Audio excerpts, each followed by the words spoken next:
ഇപ്പൊ നിങ്ങൾക്ക് മനസ്സിലായ എന്തോ ഒരു വ്യത്യാസമുണ്ട് ചായക്ക് അല്ലേ?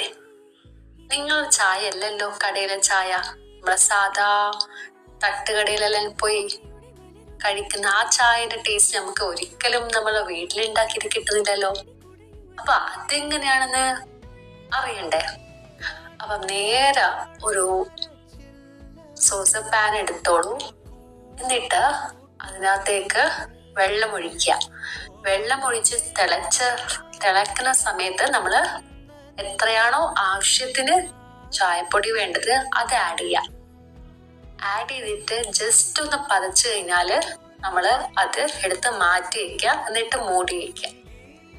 ആ മൂടി വെച്ചതിനാണ് പിന്നെ അത് ഊർന്നിട്ടാണ് അതിൻ്റെ അകത്തുനിന്നാണ് ചായ ആ ഒരു കട്ടൻ ചായ ആവുന്നത്. എന്നിട്ട് നമ്മൾ അത് അടുത്തൊരു സോസർ പാൻ എടുത്ത് പാല് ചൂടാക്കുക. പാല് ചൂടാക്കിയിട്ട് അതിൻ്റെ അകത്തേക്ക് നമ്മള് ചൂടാക്കുന്ന സമയത്ത് പഞ്ചസാര ആഡ് ചെയ്യരുത്.